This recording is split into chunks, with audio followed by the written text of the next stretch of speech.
George is giving us clues, everywhere and always. Sometimes it is a simple plot clue, like Corrin missing 3 fingers and Gerald Hightower having been shot in his hand. Think about it. Of all the stuff we don't know about Gerald Hightower, we know Ulmer shot him in the hand. Sometimes these clues are in the names themselves. Crazy Lysa's name could be indicating that she has rabies that's caused by the Lysa virus. Or Boris Blunt.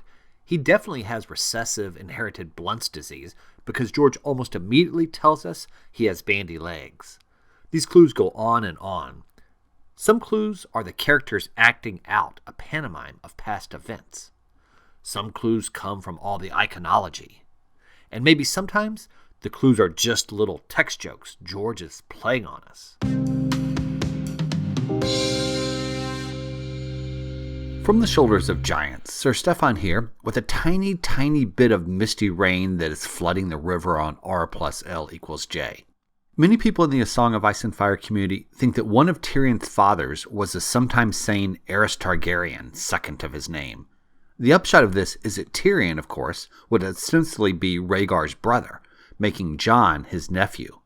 And interesting for today's analysis, we get the following from Tyrion near the start of the whole Game of Thrones saga. From Tyrion 2.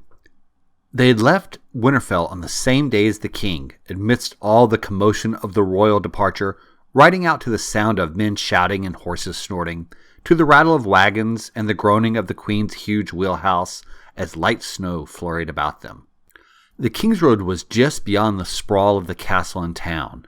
There the banners and the wagons and the columns of knights and free riders turned south, taking the tumult with them, while Tyrion turned north with Benjen Stark and his nephew. What do you think? Was George purposefully just telling us Tyrion is Jon's nephew? It does seem like somewhat of an odd choice of words, right? Benjen Stark and his nephew? When he could have conveyed it in many other ways, such as Jon Snow and his uncle? Okay, if this is too coconut or just meaningless, check out the Black Widow Spider, not Purple Serpent's Wedding. Or for something more humorous, because you already know it's wrong, tune in for my upcoming Dany is 100% fireproof in the books argument.